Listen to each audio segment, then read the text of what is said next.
According to the Walt Disney Company's CEO, Bob Iger, it's looking like the best box office they've ever had for the next 18 months. Yes, folks, they're comparing it to 2019 when they had Avengers Endgame and Frozen 2 to lift them up to record-breaking box office numbers. Today, we'll tell you whether or not that's true and the likelihood of Bob getting to go out on a big theatrical win.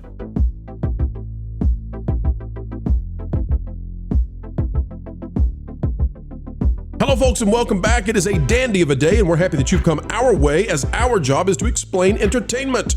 Keeping you ahead of the culture curve is what we do, and we love what we do. We bring a zeal that even the Holly Weirds can feel. Folks, as we get started, click the like button. Let's dive in right now. Take a look at this. It's out of the Hollywood Reporter. Bob Iger says Disney's film slate in the next 18 months is its best since 2019. And then he basically named every single one of them. This is by Tony Maglio, and let's remember that Bob Iger just told us that the Thunderbolts, that's the proof that Disney is back on track, and we just recently proved that that cannot be because Thunderbolts is tracking lower than the Eternals in per theater income. In other words, they have more theaters, but those theaters are making less when they show Thunderbolts than they did when they showed the Eternals. So, Bob Iger, we have a little skepticism for you, Messiah of Mousehood. Here we go. Disney CEO Bob Iger says, "You get your popcorn ready." On a Wednesday morning conference call with media analysts, Iger sung the praises of Disney's upcoming theatrical release calendar. "I have a lot of confidence that our upcoming slate, I have a lot of confidence." You know what? That is grammatically incorrect, THR, and I can't make sense of it. We're keeping on going.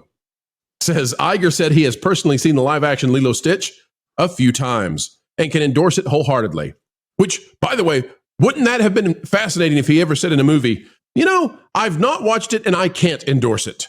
So that would be headline making, not that he says he's seen it and he likes it. I'm pretty sure he said the same thing about Snow White. So you get it. He's the same guy who said that he saw footage from The Acolyte and it looks like dynamite. So there you go. Lilo and Stitch is headed for a 4-day domestic debut of $120 million. I believe that is lower than what it will actually turn out to be. That's from the National Research Group. The firm also gives ranges in addition to the target number. In this case, it's 110 to 130. Yeah, I could see it hitting 140, honestly. Other films Iger singled out for having his attention and endorsement are Pixar's Elio, The Fantastic Four: First Steps, as well as Tron Ares' Zootopia 2 and Avatar 3: Fire and Ash.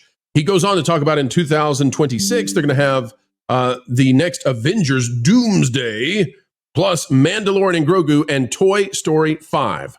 He says he's also bragging about Moana, the live-action remake. So what I want to do right now, folks, is this is what Iger is crowing about. They made it through the Nightmare Quarter. They put out a new theme park announcement that is frivolous at best because it's not their theme park. They don't own it. They're just doing a licensing agreement. But they made it seem like it's the next Disneyland. But they survived the Nightmare Quarter. Now it's all, off to the races for Bob Iger. The question is, are they truly going to get the wins that they believe? Is this truly the upcoming 18 months? And by the way, that's the end of Iger's tenure, we believe, as CEO. Are they truly going to be back to 2019 form? Let's debate it. Panel, what say you? We'll go to Jonas first. Jonas, looking at this slate of films coming out, Fantastic Four, Elio, Tron, Zootopia 2, Avatar, Avengers, Mando, and Toy Story 5. Is this 2019 all over again?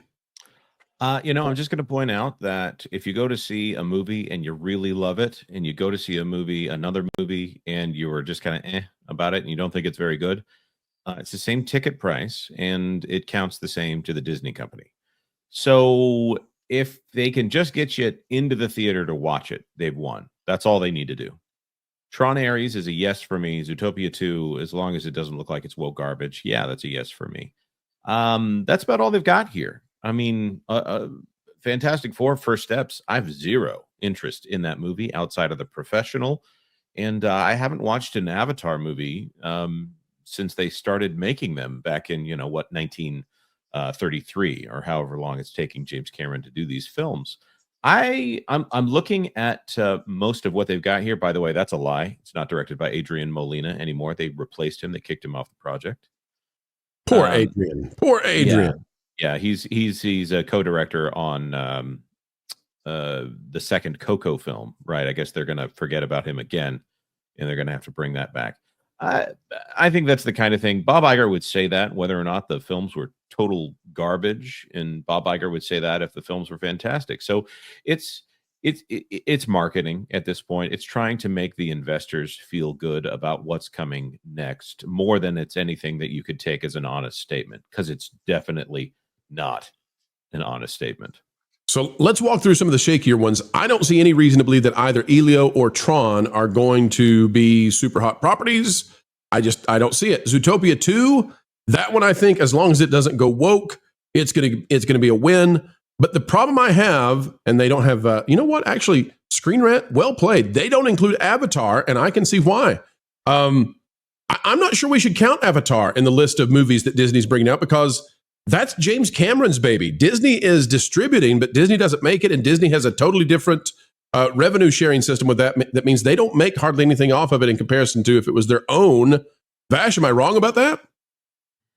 I'll disagree slightly, only because I mean Bob Iger, they buy Fox, which kind of comes with the Avatar rights deal. I understand that it's a different pay structure and all of that, but I mean Bob Iger feels that this Avatar franchise is demonstrative of what Disney can actually do. They're incorporating in its theme parks. I think they will, but for the sake of argument, I'm willing to concede that maybe Avatar might not be included in here. What about Tron and Elio, though, Vash? Are those insta winners? According, I mean, do you buy into what Bob's saying? Well, every single time they try with Tron, it always underperforms. Every single time. Actually, I remember when Tron Legacy was looked at to be the Avatar swatter back in the day. I remember a lot of people saying, "Oh yeah, wait until Avatar actually comes out. You'll see." Tron Legacy comes out. You'll see. It's gonna just do gangbusters numbers when compared to Avatar, and that didn't actually happen. And again, they bet big on Tron back in when that film originally was produced, right there. So I don't know if Tron Ares is really going to do it. I've not been entirely convinced. I think Lilo and Stitch will definitely perform. To what degree, though, I'm not sure. Zootopia might, but again, with these family pictures, this is the streaming era, and well, historically, family pictures, at least from Disney's end, haven't done all that well because a lot of people have Disney Plus. So I'm not entirely sure about these things. I would say Fire and Ash is the only one that's I think is going to be a truly surefire hit right there. And again, I think it's going to fall under the banner of Disney only because that's how they account for it. So let's run through what 2019 was like. 2019, Avengers Endgame grossed almost $3 billion. The Lion King grossed over $1.5 billion. Frozen 2 almost grossed $1.5 billion. Captain Marvel tricked a lot of people into spending over $1 billion. Toy Story 4 was over $1 billion, and Aladdin was over $1 billion. Mm-hmm. If we run through the list that Disney has now, coming up, we've got Elio that I think, maybe there's going to be something there that I just don't see, but yeah. If it makes $500 million, that won't surprise me. Fantastic Four First Steps, given what Marvel is doing, if that makes $450, I won't be surprised. Tron Ares, boy, if that makes a lot, I'll be surprised. And then we get into real winners. Like, I would struggle to find a scenario in which Zootopia 2 and Avatar 3 don't make $1 billion. But that's $2 billion movies, okay? Then you get into 2026, and this is where it gets interesting, Marvin, because they're thinking that Avengers is a 100%, it's going to win. But nothing up to this point is suggesting to me that it's going to be saved. It could be. It could be. Maybe the Avengers name is enough, but if they get an Ultron situation or worse, it's a real problem. And then with the Star Wars, we'll come to Toy Story and Moana in just a minute, but I want to take Marvel and Star Wars first. If we go to The Mandalorian, Marvin, this could be worse than hoping for 2019 and missing.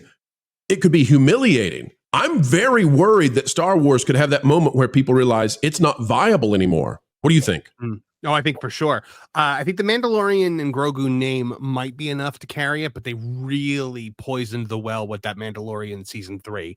If the last Mandalorian thing we had was season 2 and then the movie was coming out, I would be like, that's a surefire $1 billion movie. But it's not. The Star Wars and Marvel are snake bit at this point. They are dead brands. I don't foresee. Like you said, I think the only thing that you could possibly get as far as billion-dollar movies there is Zootopia 2, possibly. I think that could perform the way Moana 2 did, just because Zootopia 2 is so beloved.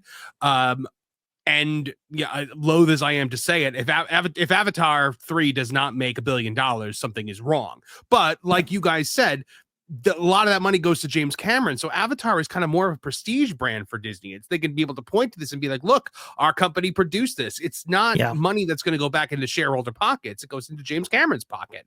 That's a fair point. I think Pixar is not the guaranteed box office draw that it once was either. I think people are just kind of meh on that. I don't think Tron.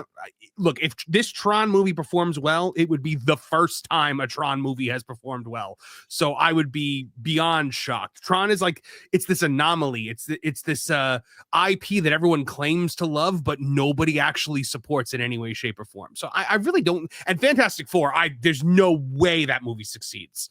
I think Marvel's name is such mud at this point. You've got a movie that is being aggressively praised in Thunderbolts that like no one is seeing. So couple that with Pedro Pascal. People aren't going to go see it specifically for Pedro Pascal. Not to mention the most emotionally intelligent human on the planet, Sue Storm. Every interview that they do, they are lowering Fantastic Four's box office draw. Fantastic Four is not a guaranteed draw just on the name alone. Look what happened with Fan Four Stick. Look what happened with Rise of the Silver Surfer. These are not guaranteed hits, and I think Disney is fooling itself if it actually thinks it's going to have a 2019 situation in 2025-6. Yeah, right, go ahead. I really don't have any like faith in like Elio, for instance. I think that movie has been pushed back so much at this point. I think they may have lost direction. Maybe that will amount to a better film, but even then, Pixar's original titles just haven't really done all that well. Zootopia, I mean, that's a long time after the first film actually came out, and I don't think the people placed in positions in the animation department can actually help themselves from inputting agenda into that specific franchise. It already had a little bit of that in the first one, but was measured. Now with John Lasseter gone, not sure. So let's talk about then the situation that we have with Toy Story 5 and also the Moana live action remake. Okay, so Moana is hot enough that a really, really bad sequel can still do well. The question I have is on Toy Story 5, is that an automatic $1 billion box office win no matter what? They're saying that it's going to be focused on Jessie, which has the potential, although not necessarily, but it has the potential to move this into another opportunity of switching a boy brand into a girl brand. Guys, is it an automatic win if it has Toy Story on the name? No, I wouldn't say so. I wouldn't say so. In the current state, they have to make it feel like it's the old Toy Story. I think Toy Story 4 didn't do as well as the rest, or did that exceed expectations? But I think everybody knows that Toy Story 4 was not as good as Toy Story 1, 2, and 3. They were really stretching it with number 3. So I don't know. I don't have a lot of hope for Toy Story 5. And I think based off of the figures, I don't know that the audience has a lot of, easy to be an armchair sociologist on stuff like this, but I don't think people are going to show up for Toy Story 5 the way they would for Toy Story 4. I think Toy Story probably has a basement of 800 million. I think it would be very difficult because people have, it's a beloved franchise and it may be the last one, although we've been saying that now for 2 of them. So they may get the 800 million off of it. And that would be a profit. That would be a win. But I don't know that it matches 2019. I think Iger is a little eager to go out with his legacy absolutely cemented. And on the other hand, I do see some opportunities for wins. And I don't want to take the win away from us. So I really want everybody to understand this. Disney is never going to come out and say, we messed up. We made movies you didn't want. We inserted the culture war into kids' content, and we're never going to do that again. Disney's not going to say that. What it appears to me that they're doing, at least with the family content, is they are quietly modifying to agree with us without ever admitting that they agree with us. And that, by the way, what does that mean? It means that they're agreeing to agree with the market, because we've been speaking for the broad market now the sensible center, the mainstream middle. We've been doing that for years. Disney is now getting on board with us, I believe, while not saying out loud, oh yeah, we abandoned that whole woke effort. We're done with that. So that's where I think we're at. And I don't want us to lose the win. I don't want people to be confused and say, oh, Disney's winning now and that's bad. I don't know what everybody thinks about whether or not Disney should get wins or earn money or whatever.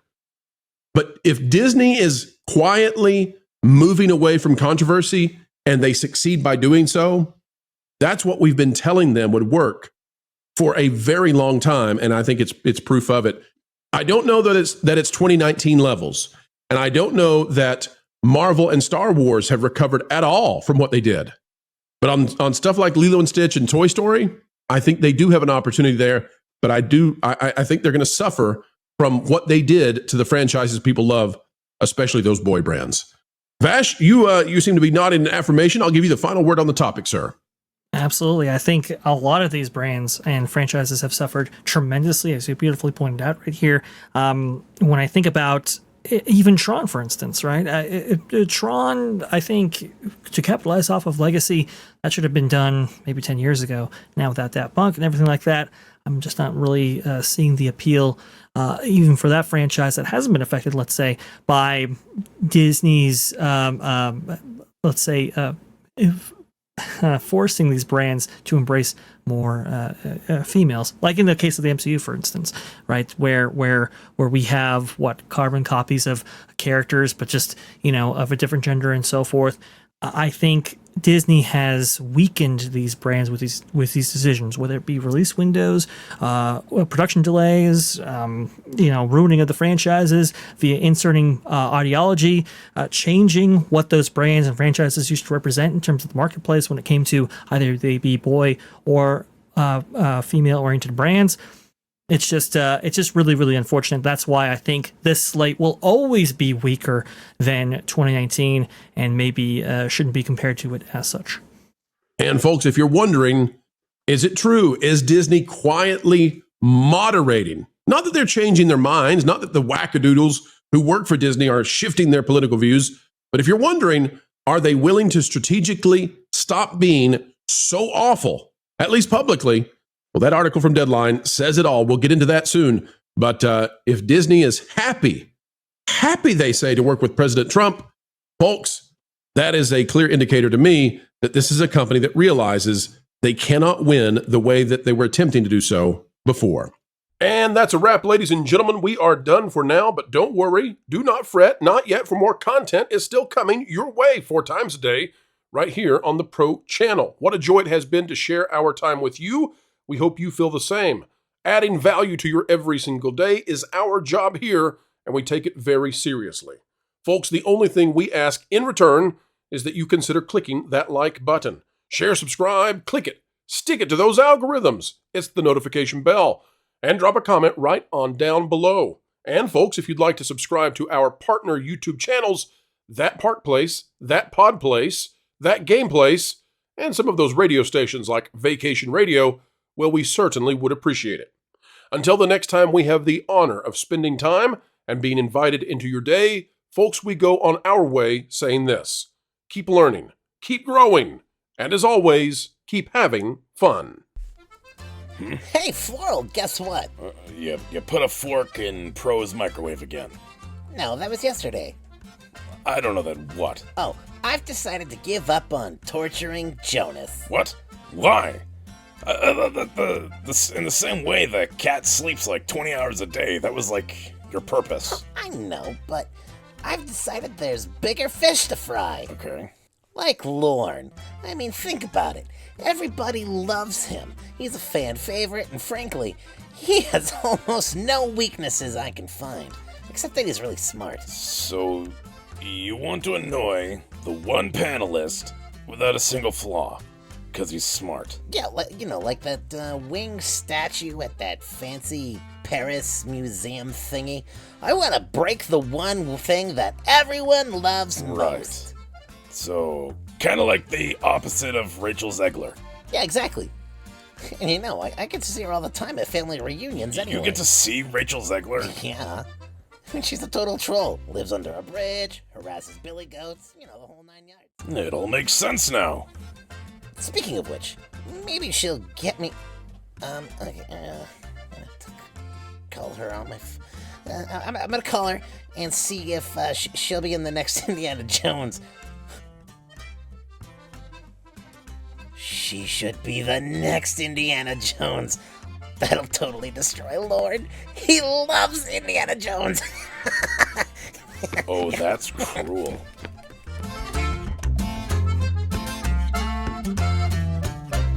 Hey, Rach. I've got a cool idea for you that involves a whip and snakes. I love that description. It's perfect. I know, right? Weird, as we always say.